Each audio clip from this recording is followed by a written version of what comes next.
पण गोरगरीब मराठी कधी सरकारला विसरणार नाही. जर गोरगरिबांच्या लेकरांचं आरक्षण दिलं, त्यांना आयुष्याची जर रोजीरोटी मिळाली, तुमचा आमदार तुम्हाला विसरण, तुमचा मंत्री तुम्हाला विसरण, तुमचा पदाधिकारी तुम्हाला विसरण, पण मरेपर्यंत माझा गरीब करोडो मराठा तुम्हाला विसरणार नाहीये. म्हणून एक एक दिवस मुदत वाढ देण्यापेक्षा उपोषणाला तुम्ही एक एक दिवस दिली तरी उपोषण मागण्याची मंजुरी होस्तर होणार, आणि तुम्ही कायमस्वरूपी दिली तरी पण हे उपोषण मागण्याची अंमलबजावणी होस्तर होणार आहे. तर मग नाटकं कप खेळायची, आजची द्यायची, उद्याची द्यायची, उद्याची द्यायची. सिद्ध झालं सरकारच्या हातात हे परवानगी देणं. तसं दुसरं सुद्धा खरं आहे, सरकारच्याच हातात हे आंदोलन मोडायचं का परवानगी द्यायची हे पण सरकारच्याच हातात, का मला गोळ्या घालून मारायचं हे पण सरकारच्याच हातात, पोरं रस्त्याने अडवायचे हे पण सरकारच्याच हातात, का सोडायचं. तुम्ही जर त्यांना त्रास नाही दिला तर पोरं पण काही नाही करीत. मुंबईतली परिस्थिती अशी आहे, जणू जसं पोलीस बांधावाडाव घेतो तसं आमच्याही माहित आहे. इथले सरकारनं त्यांचे लघवीचे त्याचे संडाचे कुलप लावून ते दार बंद केले. पाण्याची परिस्थिती तीच आहे. अशी माहिती मिळाली की दुकानं सुद्धा चहाचे त्याचे वडा जेवणाचे बंद होऊन, म्हणून CST ला जे मोगा बसले होते पोरं त्याच्यामुळे बसले होते. त्याच्यामुळे हे प्रॉब्लेम मोगाचं ते आलं. ज्यावेळेस ते पोरं इथल्या पोलीस अधिकाऱ्यांनी बांधवांनी सांगितलं तेवढं काढायला सांगा, आपण काढायला सांगितलं लगेच ते निघले सुद्धा. पण त्यांनी ते कारण सांगितले काय विसरू नाही, पाणी प्यायला मुद्दा म्हणजे कदरून गावात मराठी मुंबईतून परत जेवायला मिळू नाही, त्यांना चहा पाणी मिळू नये, त्यांना काही वस्तू मिळू नाही. म्हणून अरे आईला इंग्रजापेक्षा टक्कर झाले तुम्ही. मग त्यांच्यापेक्षा रात्री बेकार झाले. मग तुम्ही पाणी उघडं ठेवणार, संडास बाथरूमाचे उघडं ठेवणार, कारण पोर आता हे बघा आलेत म्हणल्यावर तुमचं काम केलं त्यांनी, तुम्ही आम्हाला परवानगीचं सहकार्य केलं तर आम्ही तुम्हाला रोडवर एकही गाडी लावणार नाहीत, तुम्ही दिलेल्या मैदानावर पार्किंगला लावू हे आम्ही सहकार्य दिलं. तुम्ही उलट्या बातम्या फिरायला लागले. अरे सरकार, आम्ही सांगितलं मुंबई सगळे जोपर्यंत सहकार्य करणार नव्हते, म्हणजे आम्ही महाराष्ट्रात होतो त्यावेळेचा विषय, त्यांनी सांगितलं आम्ही पाय ठेवून देणार नाही तर येऊन देणार नाही तर. मग मराठ्यांनी ठरवलं मुंबईत आम्ही घुसणार, मुंबई जाम करणार. मराठे घुसले पण जाम केली पण मग सरकारनं पण सहकार्य केलं. मग आपणच सहकार्य केलं पाहिजे. सरकार आडमुठ्यात घुसलं की मराठी आडमुठ्यात घुसले. सरकारने सहकार्य केलं, परवानगी दिली, पोराला 1 मिनिटात सांगितलं तुम्ही जी मुंबई जाम केली ती 1 मिनिटात मोकळी करा, वाहनं बाजूला काढून सुरक्षित मैदानावर नेऊन लावा पार्किंगच्या. पोरांनी ते पण केलं. 2-4 घंट्याने, 2 घंट्यात नाही पण 2-4 घंट्याने साहेबांनी येऊन सांगितलं हो तुम्ही सांगितलं इथले जे आम्ही सांगितले होते ते सगळे पोरांनी वाहनं काढले. काय सहकार्य पाहिजे तुम्हाला आणखी? आणि तुम्ही पाण्याचं बंद करणार, कशाचं बंद करा? मागच्या गप बसा रे, मागच्या गप बसा राहू ग गप. कमी वाढलं तू रे, तुम्हाला कळतं का काही? काय कळतं? परिस्थिती सरकारनं जाणून घेणं गरजेचं होतं. तर गरीब इतक्या लांबून आलेत, गरीबाचे लेकर काय त्रास द्यायचा राव त्यांना? एक दिवसाची रडक्यासारखी परवानगी द्यायची. पोराला पाणी नाही मिळाल्यावर मग ते पोटे असे इथं त्यांची तरी काय चूक आहे? तुमच्या गावाला आलो पाहुणे म्हणून असली वागणूक देतात का? तुमच्या आमच्या तिकडे येतात तुम्ही सभा घ्यायला तालुक्यात जिल्ह्यात, अशीच वागणूक देतो का आम्ही? जरी कार्यकर्ता तुमच्या पक्षाचा असला तरी आमच्या मराठ्याचा आहे. तुमचा शिवसेनेचा असला तरी मराठ्याचा आहे, राष्ट्रवादीचा असला तरी मराठ्याचा आहे, काँग्रेसचा असला तरी मराठ्याचा आणि बेसरामाचा असला तरी मराठ्याचाच आहे. आमचे लोक असले वागणूक देते का तुम्हाला तिकडे आल्यावर? तुम्ही आम्हाला मुंबईत अशी वागणूक जर दिली ना मुख्यमंत्री साहेब, इथून गेल्यावर मराठ्याच्या पोराच्या डोक्यात राहणारे मुंबईत गेल्यावर हाल केलते. तुमच्या सुद्धा तुमच्या नेत्याच्या मनात तुमच्या कार्यकर्त्याच्या मनात सभा होत्या असंच होणार आहे. मग तिकडे बी तुमच्या तिकडे आलं मग तुम्ही त्रास देणार तर लोक आमच्या तिकडे आल्यावर तुम्हाला त्रास देणार, बदला होणार. कशाला आपल्याला पडत पडायचं? लेकरं लांबून आले तेंबर पाणी द्यावा, त्यांना एखाद्यावर चटणी भाकर द्यावा. मुंबईत आले म्हणून कदरून जावा म्हणून हाताला पण ठुले जाऊन याला काय धंदा राव. तुम्ही बघून आले का? छत्र्या नाहीत,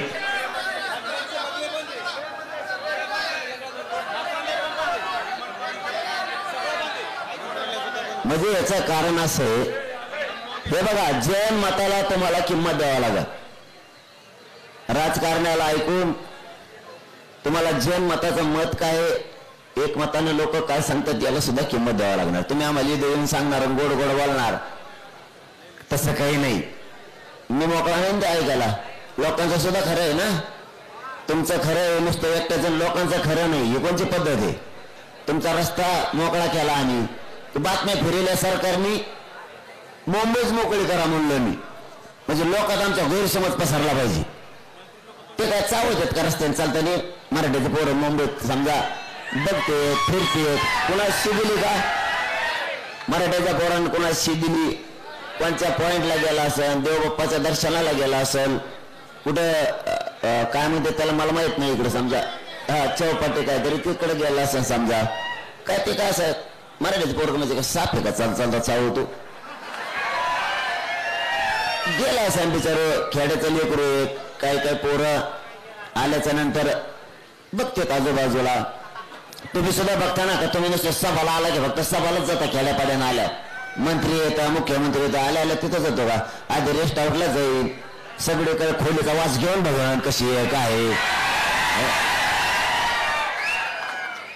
म्हणजे तुमची वेगळी भावना ना आमची वेगळी भावना असं नका तोलू. तुमच्या दारात आलात म्हणून तुम्ही आम्हाला एक एक एक दिवसाची परवानगी द्यायला काय राव? तसं पाहिलं तर मग परवापासूनच उपोषण चालू, 27 पासून. 27चा दिवस मला झोप नाही, रात्र झोप नाही. 28चा दिवस झोप नाही, रात्र झोप नाही. 27ला दिवसभर जेवण मिळालं नाही, 28ला मिळालं सकाळी. म्हणजे 27ला सकाळी पण नव्हतं आणि संध्याकाळी पण नव्हतं. निघालोत, वाटलं होतं उशिरा निघू, पण इतकी गर्दी झाली तिथे अंतरवलीत, बिना जेवणाचं तसंच निघालो. म्हणलं रस्त्याने जेव, नाही जेवण मिळालं दिवसभर. रात्र इतकी गर्दी होती, इथून तिथून पत्रकार बांधव माया गाडीत होते, मी दुसऱ्या गाडीत होत नाही. मुख्यमंत्र्यांनी बराचसा लागतो, बराचसा लागतो. हे म्हणजे आपल्या गाडीत नका तो शूटिंग फिटिंग करते ना, करून दे ना. त्याला काय खोटं बोलायचं तेव्हा जे बोलायचं ते ओपन मीडियाच्या समोर चर्चा करायची, मीडियाच्या समोर सगळं ओपन. रात्रभर जेवायला नाही मिळालं 27ला. 28ला सकाळी जेवलो. जेच तिथून पुढे मी हुकला, दुपारच्याला थोडं गाडीवर बसून जेवलो. ते काय जमलं नाही, जेवता आलं नाही, थोडंच जेवलो. म्हणजे 28च्या आणि 28च्या रात्र पण उपाशी आणि जागा जागा. बरोबर का? पत्रकार बंधू दोघं तिघ जण होते की नाही गाडीतून झोपलेले. ते बिचारे ते म्हणले आई स्तुती नाही करायलो, ते म्हणले आईला कमाल बाबाची. अरे ओरिजिनल करतो जे करत, हा हे कोणी को भरायला हे बाबा होता उपासच मारला नाही. उपास हे विषय पत्रकार यांना 2-3 टाइम हाणायची सवय आहे आणि 2-3 बायच्यात जायची सवय. लटकल्या माझ्यामुळे ते आपण गाडी वगैरे नाहीत मध्ये कळत नाही, जेवायला मिळाला निघाला नाही. ते म्हणले उगाच लफड्यात घेतलं आपण आपल्या, कारण मी निष्ठेनं करतो, बेगडेपणा नाही करत. मला हे सरकारला सांगायचं, मराठ्यांच्या पोराशी वाईट वागू नका. मुंबईत काही करणार नाहीत ते. देवबाप्पाच्या दर्शनाला जाते, परत आझाद मैदानला बसते, येते पुन्हा येते, काय करणार नाहीत ते. तुम्ही त्यांना चिडी घालू नका, ते काय करणार नाहीत. लय गरीबाचे लेकर आहेत, लय मोठं दुःख आणि वेदना घेऊन इथं आलेत ते. ते मराठ्याचे पोरं माज आणि मस्ती घेऊन नाही आले इकडं. लय हालत हो आमच्या लेकराचे मुख्यमंत्री. आम्हाला माहिती आमच्या लेकराचे किती हालेत, किती कमर मोडलेत आमच्या आईबापांचे कष्ट करू करू. लय अवघड आहे. तुम्ही ते जाण ठेवा. ते माज घेऊन नाही आले इकडे, माजलेले नाहीये, वेदना घेऊन आलेत आणि तुम्ही वेदनेवर लक्ष देणार. आमच्या डोळ्याचं पाणी पुसनात म्हणून त्यांना राग येतो. बरं तुम्ही लवकर नका का पुसनात. मी उपोषण करून करून मेल्यावर मग द्या, हरकत नाही, काय अडचण नाही माझी. मी बलिदान द्यायला तयारच झालेलो आहे.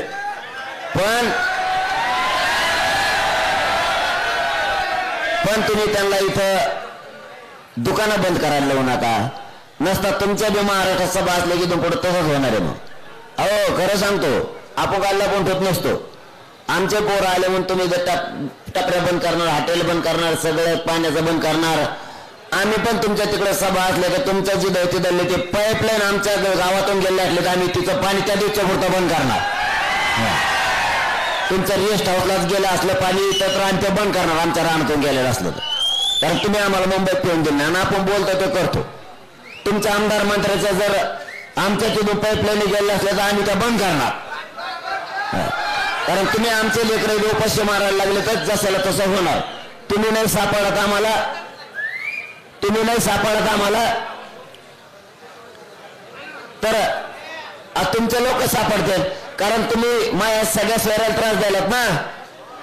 इथं आलेला मराठा सगळा आमचा पाहुणा आहे, सगळं आमचे सगळे सोयरे आहेत. तुमचे सगळे सोयरे असतील ना महाराष्ट्रात, त्यांचेही झाडबड होणार. मग हो जसाला तसं होणार, देणार ठेवा मुख्यमंत्री, जसाला तसं होणार. मग गरीबाचे लोक राहिले तर तुम्ही त्रास देताय. आणखी ना बदला बुद्धी, हे माझं म्हणणं आहे. आणखी ना तुमच्या बुद्धीत बदल करा, आम्हाला काय नको. आणि मराठ्यांच्या पोराला सांगतो रे बाबा, कुठे जरी इकडे तिकडे गेले तरी शांतता हे शब्द आणि संयम ध्यानात ठेवा सगळेजण. कोणीही वाईट पाऊल उचलायचं नाही. आपण आपल्या गाड्या दिलेल्या मैदानावर सुरक्षित नेऊन लावा. इथं जर नाही खायला मिळालं तर तुम्हाला रेल्वेनं तुमच्या गाडीपर्यंत जाता येईल, जेवण करता येईल, पुन्हा रेल्वेनं तुम्हाला माघारी पण येता येईल. किंवा इथे जर पाऊस असला तुम्हाला तुमच्या गाडीत तिथंच झोपता येईल.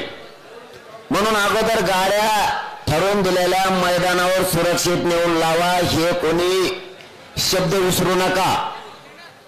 परत गोंधळ होतो, गाडी सापडणार आणि गाडी कुठे. त्याच्यापेक्षा मैदानावरती सरकारची जबाबदारी, तिथं ते संरक्षण होतील. तुम्ही एकदा तिथं गाडी लावली की तुम्ही टेन्शन मुक्त झाले. मग तुम्हाला मैदानावर येता येईल, आझाद मैदानाला पुन्हा तिकडे जाता येईल ध्यानात ठेवा. आणि आणखीन एक सांगतो, तिकडे चेंबूरला कोणी रस्ता काय जर थांबून ठेवलेला असला किंवा गाड्या लावल्या जर असल्या तर त्या बांधवांना सांगतो, तर चेंबूर आणि त्या पट्ट्यातल्या गाड्या काढा, तिकडून असे निरोप देत. तिकडून मागचा सगळा भाग गाड्याने, आपल्या वाहनाने, ट्रकानेच पॅक झाला. कारण काल 28ला निघलेले लोक ते आणि 29ला दिवसभर निघलेले लोक महाराष्ट्रातून आपले, ते सगळेच जाम आपल्याच लोकांमुळे आपलेच लोक जाम झाले. त्यामुळे गाड्या जर कोणी मत असलं चेंबूरच्या मैदानावर लावा तर चेंबूरच्या मैदानावर लावा, वाशीच्या मैदानावर लावा, मत असलं तर वाशीच्या मैदानावर लावा. ते जर इथं कुठं मुंबईत असल्या मैदानात तिथं लावा म्हणलं तिथं लावा.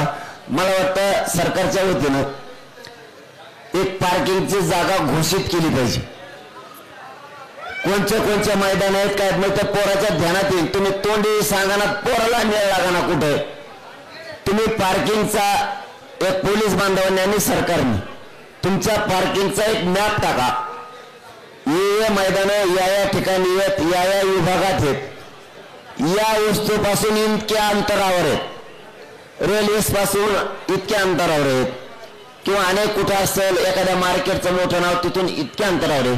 तुम्ही एक मॅप टाका, म्हणजे पोराला मेळ लागेल गाडी आपण लावायची कुठं नेऊ. ते नुसतंच मैदानं तुम्ही सांगितले आणि भरलेले मैदानं त्याच्यात टाकू नका.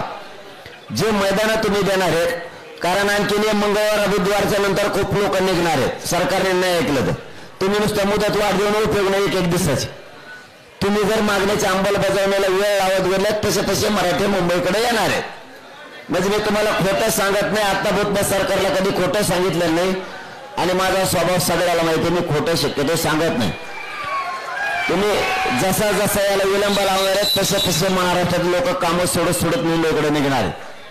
तुम्हाला आता एवढे हे आणखीन पहिला टप्पा पण नाही, असे 7-8 टप्पे याच आंदोलनाचे. हे पहिला पण नाहीये, कारण आम्हाला माहित होतं आम्हाला त्रास देणार आहेत मुंबईला, म्हणून आधी आम्ही थोडे थोडे आलो. तुम्हाला आणखी पुढे पुढे दिसेल. तुमची इच्छा पुरी होईल, मुख्यमंत्र्याची तुमची इच्छा पुरी होणार. तुम्हाला कोपऱ्यात मराठी दिसणार, त्याचं टेन्शन घेऊ नका.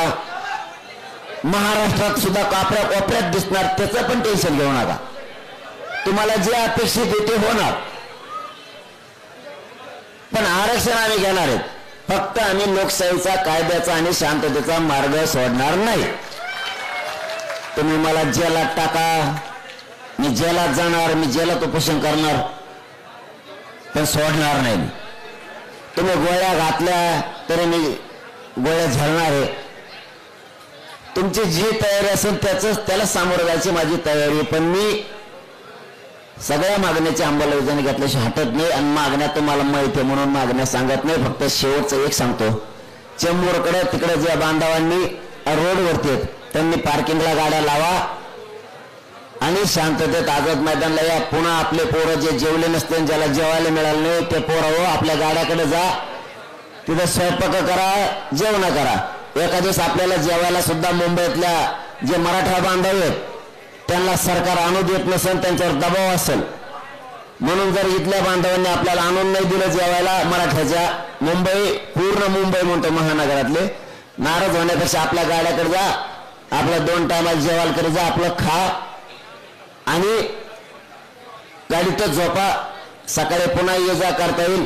फक्त टेन्शन नाही घ्यायचं, दम्मा आणि संयमाने सगळ्या गोष्टी हाताळा आणि चेंबूरचा तो मार्ग सगळे पार्किंग लावून टाका. शांत बसा, प्रेस सुरू आहे.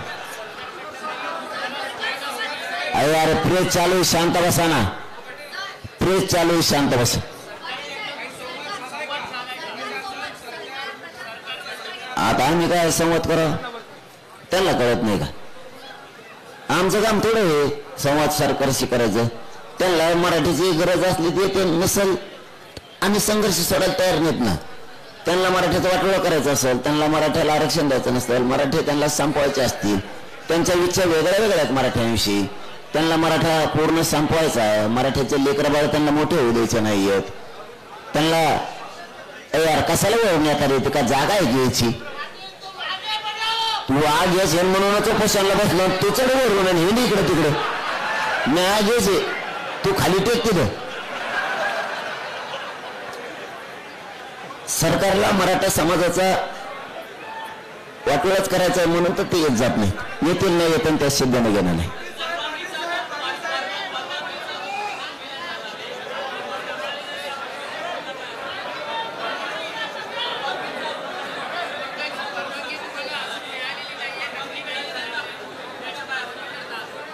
तुम्हीच म्हणले परवानगी मिळाली, आम्हाला परवानगी देणारच नाही. 1 दिवसाची सरकार देऊ शकतं म्हणलं, कायमस्वरूपीची देऊ शकतं ना. साधा आणि सोपा प्रश्न. 1 दिवसाची देऊ शकतं म्हणलं, कायमस्वरूपीची देऊ शकतं. मागण्याच्या अंमलबजावणी तर नसतं, त्यांना काही गोळ घडून आणायचं असं दुसरं काय. आमचं तर शांतते, तुला काय घडून आणायचं दान म्हणा, चलू दे.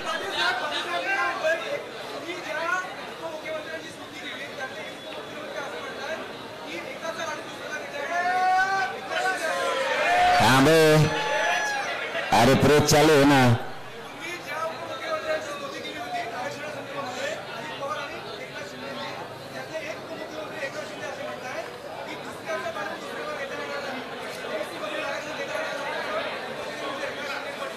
फडणवीस साहेबांनी मना लावलास,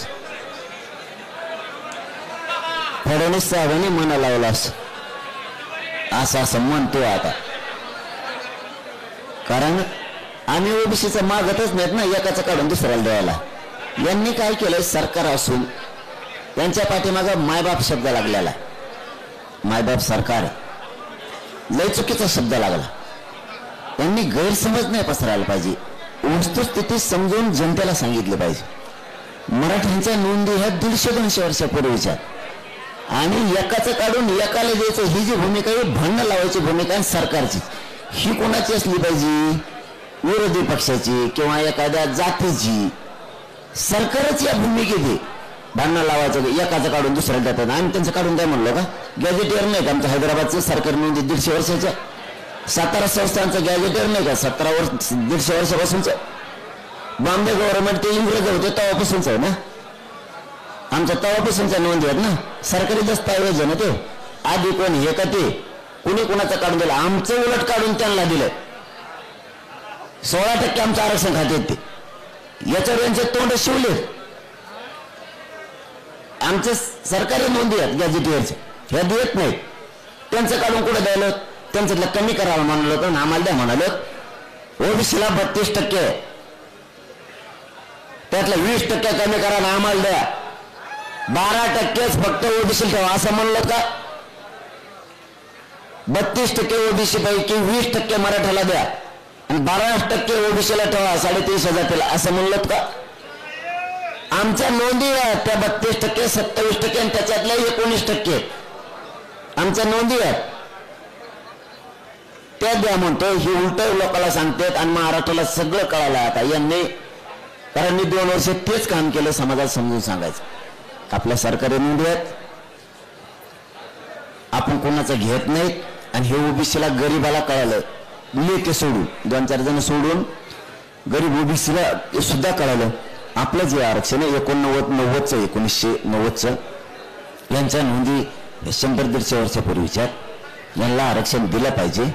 सरकार दाटून म्हणतंय एकाचं काढून दुसऱ्याला देणार नाहीत. काढून घ्यायचंच नाही पहिलंच हे आमचं. हे भ्रम निर्माण करते. त्यामुळं काही टेन्शन नाही. आता फायनल फाईट होणार. आरक्षण घेणार नाही तर मी जाणार. दोन्हीपैकी एक काहीतरी आता होणारच. एक तर मला सरकार मारून टाकणार गोळ्या घालून, नसतं मी उपोषण करून मारणार, नसतं आरक्षण घेऊन जाणार. हे फायनल होणार आहे. मग आता देवेंद्र फडणवीसांनी ठरायचं याच्या आडमुठेपणाच्या वागण्यामुळं याची सत्ता मराठ्यांनीच देऊन मराठीच्या विरोधाच्या भूमिकेमुळं मोदी साहेबाला आणि अमित शहा साहेबाला डाग लावायचा आणि इथल्या सरकारला डाग लावायचा का मराठ्याला आरक्षण द्यायचं त्यांनी ठरवायचं. याच्या आडमुठपणामुळे केंद्रातल्या सरकारला सुद्धा डाग लागणार आहे यावेळेस. कारण राज्यात मराठी 50-55%. जर तशी वेळ आली तर या राज्याचं शांततेत मराठी चाक सुद्धा फिरून देणार नाही. बेमुदत वर्षानुवर्ष ही दम मराठ्यात. चला धन्यवाद.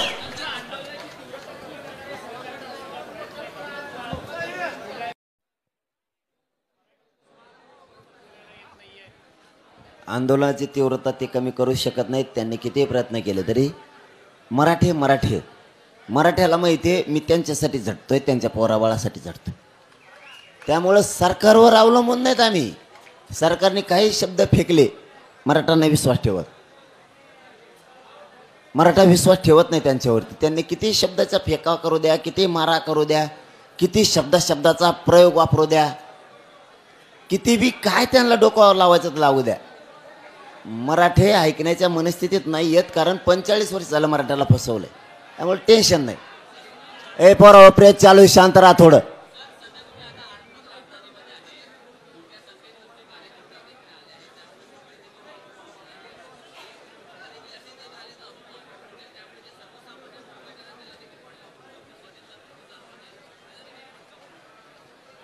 तुमचं म्हणणं बरोबर आहे.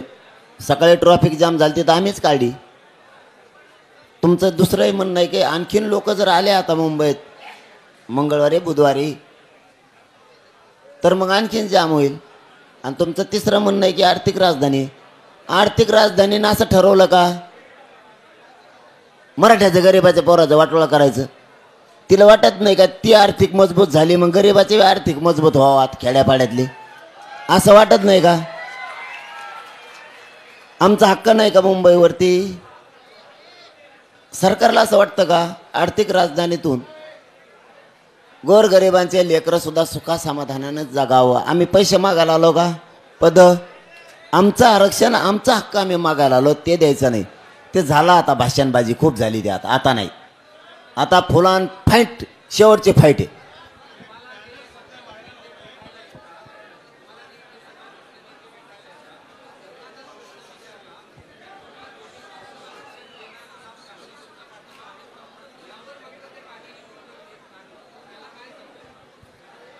नाही ते का उत्तर देत नाहीत तुम्ही ते विचारलेल्या प्रश्नावरती. पण आम्ही खंबीर आहेत ना. आम्ही नेत्यावर जगतच नाही. ते जर म्हणले ओबीसीतून देऊ नाही तर कुणी म्हणलं नाही देऊ आम्ही त्यांच्या म्हणण्यावर नाही चालत. तर आमच्या स्वतःच्या म्हणण्यानं चालतो. आले काय गेले काय चालूच असतं ते. कोण आमदार भेटायला आला कोणी मंत्री भेटायला आला कोणी खासदार आला त्यांचं काम आहे येणं. आमचं बी काम आहे सन्मान करणं. आम्ही मागं हटत नाहीत. ही आमच्या सगळ्यात मोठा समाजाचा प्लस पॉईंट आहे.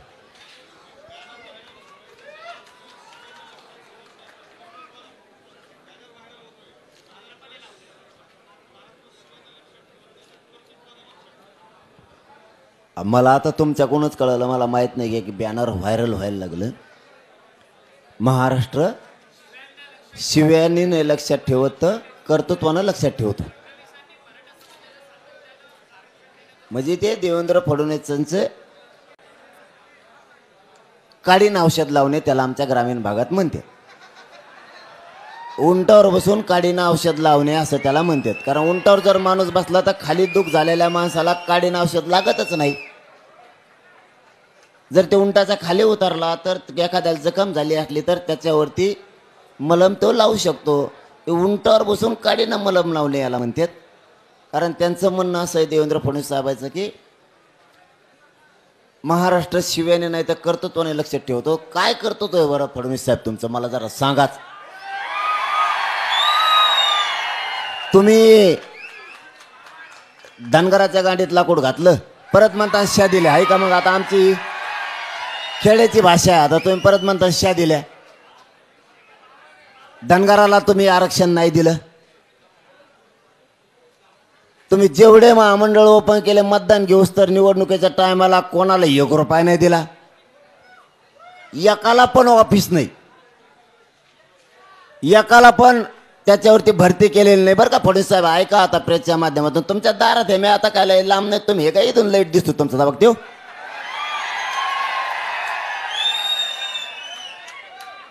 मीडियातून ऐकल्यापेक्षा माईक लावा तिथं. तिथं एक माईक आम्हाला आणून द्या एक भोंगा तुम्हाला ठेवा. आणि तुमचं कर्तृत्व काय सांगा. तुमचं कर्तृत्व ते धनगराचं तुम्ही वाटोळ केलं ते कर्तृत्व आहे. काही समाजाला या राज्यात वेगळं आरक्षण आहे. काही समाज असा आहे या राज्यातला की त्याला विदर्भात तो एससी आहे मराठवाड्यात तो ओबीसी आहे. व्यासपीठाचे बाजूचे बडबड बंद करा नाही तर बाहेर व्हा तुम्ही. तुम्ही पुढे वजर शिक कायला बडबड करता रे. इकडचे बडबड बंद करण्यात व्हा बाहेर तिकडं. देवेंद्र फडणवीस साहेबांचं कर्तृत्व आहे. इथं काही समाज मराठवाड्यात ओबीसी ते विदर्भात एससी ते खानदेशात एसटी ते. एका राज्यात एकच जात 3 प्रवर्गात असती का. हे फडणवीस साहेब तुमचं कर्तृत्व. मराठवाड्यातली कायकाळीची पोरगी जर खानदेशात दिली तर ती एसटी होती. मराठवाड्यातली पोरगी विदर्भात दिली कायकाळ्याची एससी होती. तिकडची कायकाळ्याची एससीची पोरगी जर मराठवाड्यात केली ती ओबीसी होती. बघा आमचा खेळ. धड आमचा मराठ्याचं तसाच हे कर्तृत्व केलं तुम्ही. मराठवाड्यातली पोरगी विदर्भात दिली तिचे पोरं ओबीसी ती ओपन. धड आमचा आंतरजातीय विवाह आहे म्हणून कळा ना. आम्ही मराठीचे आहेत का म्हणून मेळ लागा ना. इतकी बेकारी आहे. तिकडची इकडे पोरगी करावं. ती पोरगी आणलेली ओबीसी तिचा नवरा ओपन पोर ओपन आणि ती ओबीसी. आई निवडणुकीला उभा राहती बाप तिचा प्रचार करतो. म्हणजे कोणाचे हाय का ताळमेळ हे तुमचं कर्तृत्व फडणवीस साहेब. फडणवीस साहेब, तुमचं कर्तृत्व मराठ्याला आरक्षण असूनही न देणं हे तुमचं कर्तृत्व ऐकाच आता. भाऊ द्याच आता फडणवीस साहेब. दूध का दूध, पाणी का पाणी झालंच पाहिजे. तुमचे बुट चाटणारे आमदार लिहित ते गोणी चपला भरलेले, बुट भरलेले चाटणारे ते 2-4 आमदार लिहितात. फक्त कर्तृत्व तुमचं, कारण त्यांना मंत्रीपद पाहिजे म्हणून. तुमचं कर्तृत्व आहे का? याच गणेश उत्सवाच्या काळात आहे बहिणीच्या डोक्या फोडले तुम्ही आमचे, आणखीन विसरू नये. उद्या 1 तारखेला 2 वर्ष होत्यात. तुम्ही आम्हाला देवाच्या आडुंगी येऊन आम्हाला मुंबईत परवानगी नाकारता. हे तुमचं कर्तृत्व आहे. याच गणेश बाप्पाच्या काळात तुम्ही आंतरवलीत आमच्या आई बहिणीला गोळ्या घातल्या. हे तुमचं कर्तृत्व आहे. तुमचं कर्तृत्व फडणवीस साहेब, शेतकऱ्याला कर्जमाफी करून म्हणणारा माणूस, मतदान घेतलं आणि माफ नाही केलं, हे कर्तृत्व आहे तुमचं. गळ्यात इना घेतला पाशा पटेलांनी आणि तुम्ही, आणि गोदा परिक्रमा काढली होती तुम्ही जुनी. पखवाज तुमच्या गळ्यात बळच गुतीला, तुम्हाला वाजत सुद्धा येत नव्हतं. तुमचे बोट कुठेच बघा पखवाजावर. पखाजाच्या खालच्या बाजूला आहेत. पखाज खालून नसतो वाजत, वरून वाजत असतो. त्यावेळेस तुम्ही यात्रा काढली होती, शेतकऱ्याला मालाला भाव देऊ, हे तुमचं कर्तृत्व. नंतर तुम्हाला पखाज वाजत देण्यात तुमच्या गळ्यात टाळ दिला. टाळाचे ठोके मोजा फक्त तुम्ही कसे. टाळाचे ठोके कोणत्या अभंगावर, कोणत्या चरणावर, 2 द्यायचे का 3 द्यायचे? बाबा बरोबर का? हे नियम असतो. तुम्ही जे टंकळक टंकळक टंकळक वाजायला सुरू केलं,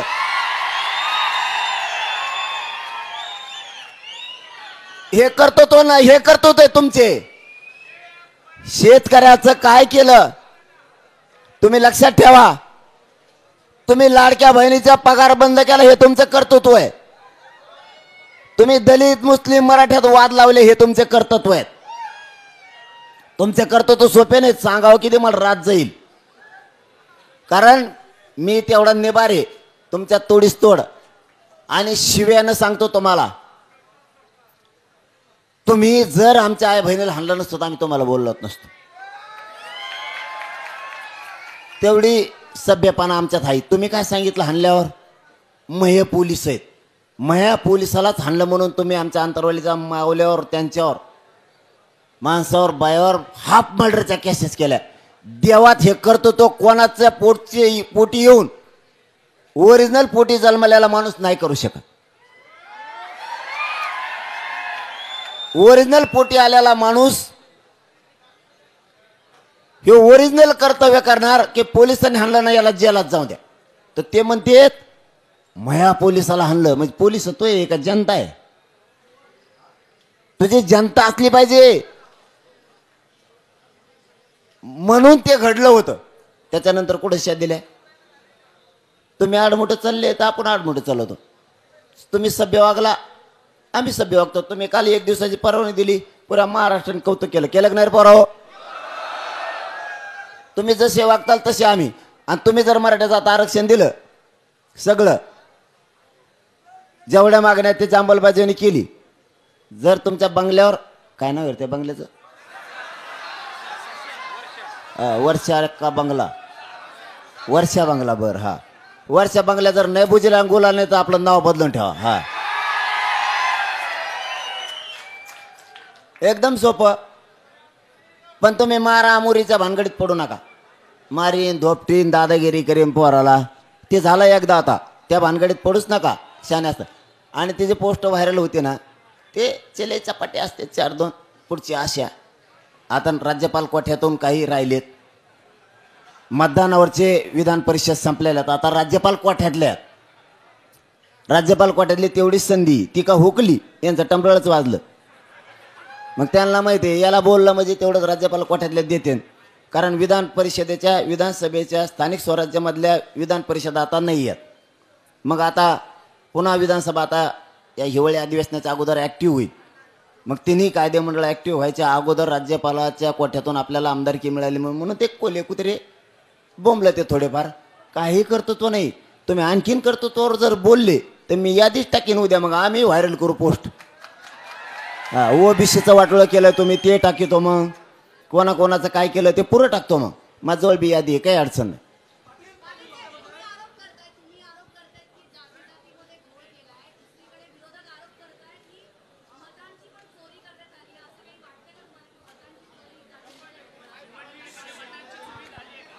नाही हे बघा, मला लाखो लोक आले इकडं, ए शांत बसा, लाखो लोक इकडं आले म्हणून माझाच मस्तीत बोलणार नाही, सरकारला बोलायचं म्हणून. मी खरंच वेगळं रसायन आहे म्हणून देवेंद्र फडणवीस कधी कधी म्हणत असतात वेगळं रसायन आहे. मला जे बोलायचं ते मी खरं बोलतो. माझ्याकडून कोणी पॉझिटिव्ह व्हावं म्हणून मी बोलत नाही. असं मला वाटतं तुमच्या प्रश्नावरती ते मताची चोरी झाली का नाही, मला काय, मी तज्ज्ञ नाही त्यातला. हा ना, मग सांगतो ना तुम्हाला. मायला मग आम्ही एक विचार केला, लोकसभेला कम नाही पडले, लोकसभेला तर एकानाकन निवडून आले. म्हणजे मताची चोरी ते प्रश्न मग आणायचे, पण आता तुम्ही विचारलाय तई म्हणून सांगतो. जर ते मताची चोरी असते तर विधानसभेला लोकसभेला खपाखप निवडून आले ना. असं मला वाटतं नसावं गोळ बा, असं माझं म्हणणं आहे बरं का वैयक्तिक. पण पुढचंही सांगतो, मी काय त्यातला तज्ज्ञ नाही बा. करू शकते हे काय सुविचारले नमुनेबाजी हे करू शकतात, गोळ काही सांगता येत नाही. पण आपण लोकसभेची विधानसभेची तफावत अशी केली.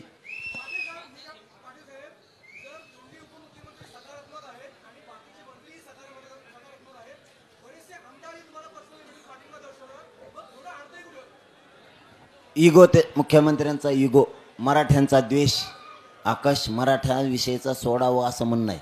म्हणून मी कालच पत्रकार बांधवाजवळ निरोप पाठवला जाहीर मीडियातून. योग्य वेळे योग्य संधी आहे.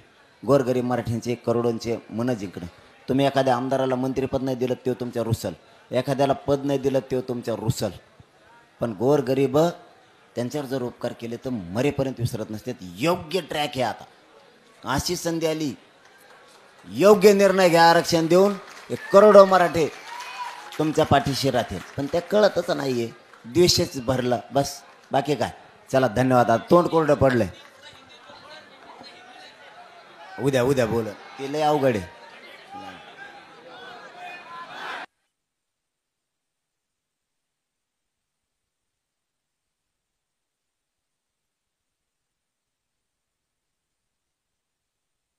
थोडं शांत राहतो थोडं.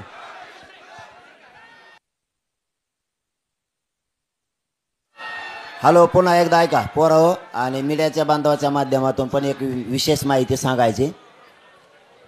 सरकारने आणि पोलीस बांधवांनी एक काम करा, आधी सारखे निरोप पाठवू नका. इकडं गाड्या आड्या लावल्या आणि तिकडं आड्या लावल्या आणि त्या रोडवर थांबल्यात. तुम्ही ना अगोदर पार्किंग लवकर घोषित करा, म्हणजे महाराष्ट्रातल्या लोकांना तो संदेश जाईल, या विभागात विरारला या ठिकाणी पार्किंग समजावं, किंवा वाशीला या ठिकाणी, चेंबूरला या ठिकाणी, सायनला अमुक अमुक ठिकाणी, दादरला या ठिकाणी, मंत्रालयाच्या आसपास, आझाद मैदानाच्या आसपास अमुक अमुक ठिकाणी. तुम्ही अशा पहिल्या पार्किंग लवकर घोषित करा. तुम्ही काय करता, 15 मिनिटाला 10 मिनिटाला व्यासपीठावर येऊन सांगता मी करतो उपोषण. मी तुम्हाला खरं सांगतो, आज उद्यापासून मी बोलणार नाही. एक तर उपोषण करते नाही, बोलायचंच नसतं. पण मला लय कंडे आणि तुम्हाला लय कंडे, दोघाचं लपून ठेवत नाही मी. काय आहे तर मग ते बार मला विचारायला येते सरकार, मग मी सांगतो. त्याच्यामुळे मी आजचे दिवस सांगतो, तुम्ही पहिल्या पार्किंग लवकर तातडीने घोषित करा, मीडियाच्या समोर द्या सरकार म्हणून, म्हणजे पोरं तिथं गाड्या घेऊन जातील. आणि आता विरारच्या पोराला सांगतो, आता ते काय असन तिकडचा टप्पा येणार असन तो खानदेश विदर्भातला. आता कारण यांना काय आहे, हे मुख्यमंत्री असा माणूस आहे, त्यांचं 4-2 लोक आहेत, ते जसे कानात थुकत येईल तसंच बोलतात. आणि ते कानात थुकत आहेत म्हणून त्यांच्यापासून 7 करोड मराठा लांब चालला. त्यांनी मनाचं डिसिजन घ्यावा, आपण काय केलं पाहिजे. ते राहते गाफील, मराठवाड्याचं मागं नाही, आता मराठे संपले, याच्या मागं कोण न राहिलं. पश्चिम महाराष्ट्र याच्या मागं राहिलं नाही, याच्या मागं कोकण राहिला नाही, खानदेश विदर्भ राहिलं नाही, ते राहिलं गाफील. जेव्हा आता पोट्टे मराठीचे उसळले, आता डोकं खाजीत, आता काय करा, लय मुंबई लोक आले. पहिले सांगत होतो आणि मी गरिबाचं कल्याण केलंय, मी मला नाही सोडू शकत. ते विरारच्या बाजूला, विरारच्या त्या भागात, त्या शहरातल्या पोरांना जिथं त्यांनी रोडवर त्यांच्या गाड्या आहेत, त्यांनी तातडीनं संबंधित पोलीस बांधव आणि सरकार सांगन त्या पार्किंगवर नेऊन लावा आणि रेल्वेनं आझाद मैदानकडे या, ही सगळ्यांना माझ्याकडून विनंती आहे. पुन्हा एकदा सरकारला आणि पोलीस बांधवाला सांगतो, मला बार बार बोलता येणार नाहीये, मग आता तोंड कोरडं पडलंय. म्हणून माझी विनंती आहे, तुम्ही घोषित करा, मराठ्यांचे पोरं गाड्या नेऊ लावतील. आणि नाहीच लावल्या तर मुंबईची जी टीम आहे ते तुमच्या मदतीला घ्या, कारण आमच्या इकडच्या लोकांना पण माहीत नाही आहे जास्त. त्याच्यामुळं आमच्या लोकांची उगत पळापळी करू नका, इकडं चल आणि तिकडं चल. त्यामुळं मुंबईची टीम सोबत घ्या आणि त्या पार्किंगला लोकांनी जा. आत्ताचा तातडीचा विषय की त्या विरारकडं खूप गाड्या आल्यात, त्याच्यामुळे ते रोड ब्लॉक झाला. आता तुम्ही जर पार्किंग नाही दिली तर ब्लॉक नाही होणार तर काय होणार. त्यामुळे तुम्ही पार्किंग लवकर घोषित करा. तुम्ही नुसतं म्हणता आम्ही 29 ठिकाणी म्हणजे 29 मैदानं पार्किंगला दिले. नुसतं 29 म्हणता, अरे 29 कुठं? बीडला दिलं का, अमरावतीत हे का, कुडशी घे असं, धाराशिवला आहे का, लातूरला आहे का, हिंगोलीत हे का, इकडं कुठं सांगली साताराला सोलापूरला दिले असं त्याच्यावर लिहावं लागेल ना. नुसते 29 दिले. आता 29 आम्हाला काय मिळायला लागायचं? एका गल्लीत हुकलं, दुसऱ्या दिवशी आम्ही दुसऱ्या गल्लीत निघतो. त्यामुळं आझाद मैदानच्या जवळचे आसपासचे सगळे मैदानं ओपन करा. शांततेत मराठे बसतील, काही ताण होणार नाही. सरकारला शब्द आहे. धन्यवाद.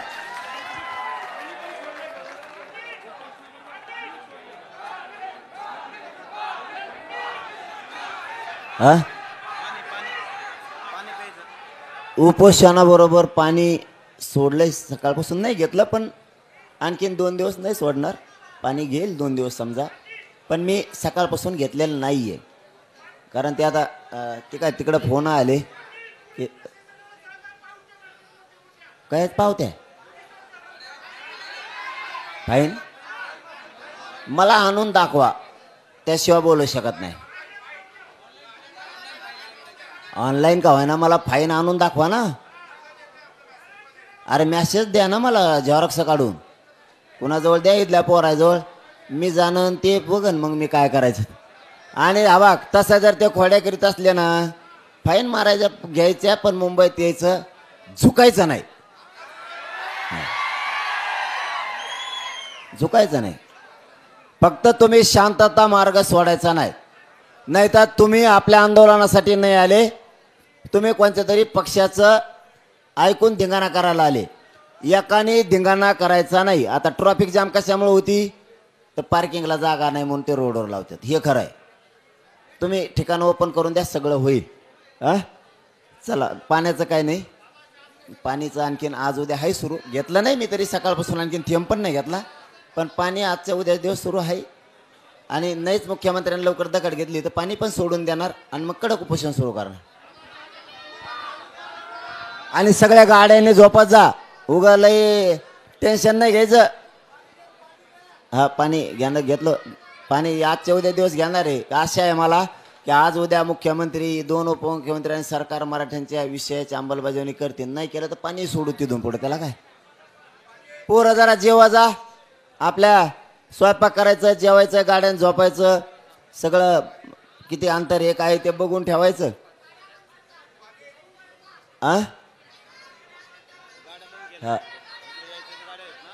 गाड्या याच्यासाठी बंद केल्यात, काही गोष्टी समजून घ्या. इथल्या पार्किंग काही फुल झाल्यात, तर मग आता तुम्हाला ज्या पार्किंग आहे तेच लावा लागेल ना. आपल्याही पोरांनी आडमटपणा करायचा नाही, मला ते नाही आवडणार. मग इथं जर एखादं मैदान मोकळं आहे आणि ते देत नाही तर मग बोलू. पण इथले मैदानं काही बरेच फुल झालेत. मग फुल झालेत ना, तर मग आपल्या लोकांनी बाहेर लावायचं. रेल्वेने इथं असं आहे, 10 ते 12 रुपयात तुमच्या पार्किंग पासून तुम्ही आझाद मैदानला येता. लय सोपं आहे, जाते ना 10-5 रुपये. आणि हे डी झोन आहे ना, डी झोन इथं मनाने आपल्या माणसाने थांबायचं नाही. मला गरमी झाली ना, मला त्रास होतोय. तुम्हाला मनाने सांगतो, परत सगळेच माझ्या जीवाचे आहेत, आतले पण आणि बाहेर चिखला तो बाहेर ते सुद्धा माझ्या जीवाचे. तुम्ही काय लय नवसाचे नाहीत आणि ते काय बिगर नवसाचे नाहीत.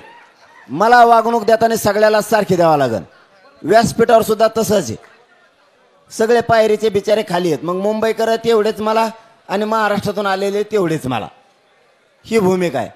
त्याच्यामुळं मला तुम्ही परेशान करू नका. आत आले आणि बाहेर गेले आणि मागून पुऱ्याने बाहेर निघायचं, एकाने सुद्धा थांबायचं नाही. आता 1 7 8 10 जणच फक्त ते स्वयंसेवक म्हणून तेवढेच.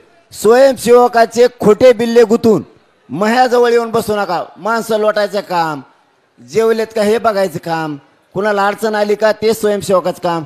मया पुढे हिंडत ह्या इथं गळ्यात घालून, आणि त्यालाच लोक म्हणतात बाजूल भाई, काय काय स्वयंसेवक झाला तू. त्याच्यामुळं ना कामं करा, पुरे बाहेर व्हा, पुरे बाहेर व्हा. एक सो थांबू ना. आरक्षण मिळूस तर फोटो काढू नका. आरक्षण मिळाल्यावर काढू. फोटोच्या नादात वाटोळं करायचं नाही समाजाचं. चला बोलायला लावू नका, मला त्रास होतोय. सकाळी घेतो मी, सकाळी प्लीज, सकाळी 100% घेतो. अरे बाबा मी बरीच हिंदी शिकलोय, काय टेन्शन घेऊ नको, सकाळी बेस्ट देतो. हा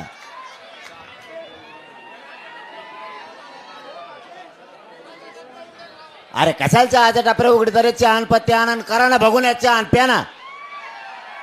चहाच्या टापऱ्या उघडा ना, आमका उघडा, त्यांच्या पाया पडत असता काय. सगळ्यांनी सामान आणलं ना, आणि ज्याने आणलं नाही ते परत माघारी जा. नाही तर मग येताना गाड्या येणार आहेत, आपल्या 2 टप्प्यात गाड्या येणार आहेत. मला वाटतं पुढच्या मंगळवारी बुधवारी काही येणार आहेत, आणि आणखीन काहीतरी शनिवार रविवारी, म्हणजे पुढच्या बरं का, शनिवारी रविवारी राहिलेला पुरा टप्पा येणार. त्यांना माझ्या येताना चहा पाण्याचं तुमच्या गाडीत टाकून घेऊन ये.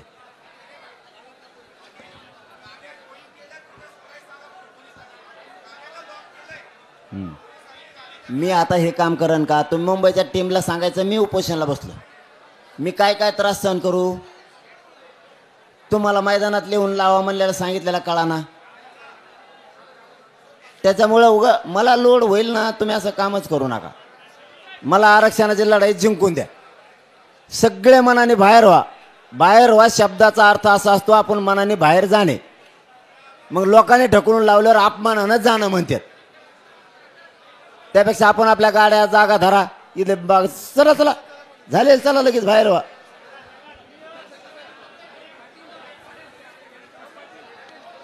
खाली व्हा सगळे पायऱ्यावर, आपले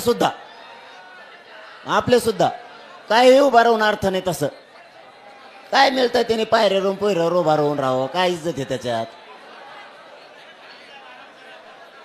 मस्त कामं करायचे बाजूला. झोपा आपण आपल्या गाड्यान जाऊन, काय इथं चिखल असला तर, चिखल नसला तर इथं झोपा, आणि चिखल असला तर मग गाड्यान जाऊन झोपा. कशाला त्रास सहन करायचा.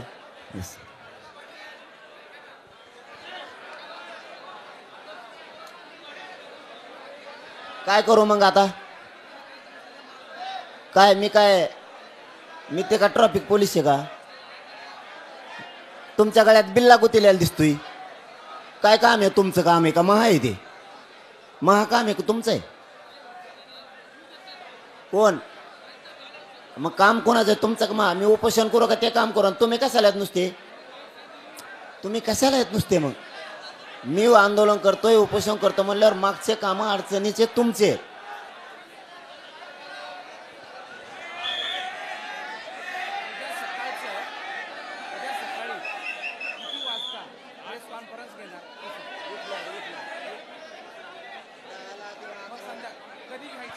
दहाला किंवा 11ला उठल्यावर, जसं उठन तसं. आता माझी तब्येत लय खराब झाली हो. मी आज 2 दिवस आधीच उपोषण सुरू झालंय मग आता.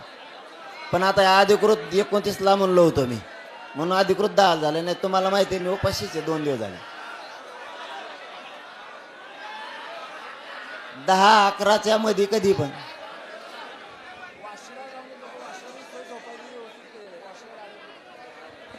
पोराव काही गाड्या वाशीच्या मार्केटला लावा. वाशीच्या मार्केटला काही जागा आहे वाटतं, तिथं काही मैदान असते ना अलीकड पलीकड, तिथं लावा. सरकारने आणि पोलिसांनी अधिकवर त्यांना पार्किंगच्या जागा घोषित करावं लागत्या मैदानाच्या. तवा जो प्रश्न सुटन तोवर सुटणार नाही.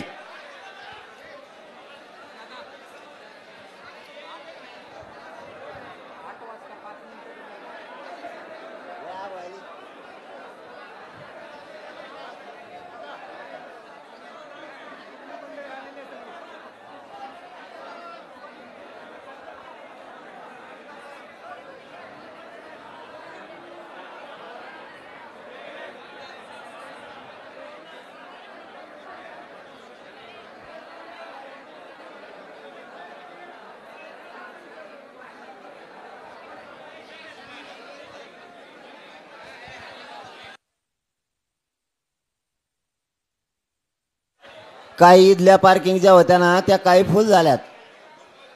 मराठा समाजाच्या पोरांनी समजून घ्या, इथल्या काही पार्किंग फुल झाल्यात. आम्ही पण इथं स्थानिक मुंबईकरांना विचारतो, इथं आणखीन पार्किंग आहेत का? असल्या तर त्या ओपन करायला लोन, नसल्या तर त्याच्यात वाशीचं नाव आहे का? शंभूरची, वडाळा, मग इकडं भायखळ्याला इथं जवळपास कुठं असते ना, जवळ दादरला. हां, मग त्या दादरला इथं कुठं असते पार्किंग, त्या घोषित करा. पटापट पोरं गाड्या लावून रस्ते मोकळे करते पटापट. हे सरकारवर आणि पोलीस बांधवावरती आहे. तुम्ही इकडं दादरच्या पार्किंग देणं, काही वाशीच्या देणं, हे काम तुम्हाला करावं लागणार आहे लवकर.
आपल्याला मागून बॅरिकेड लावता येतात का बघा बरं, पोलीस बांधव कुठे.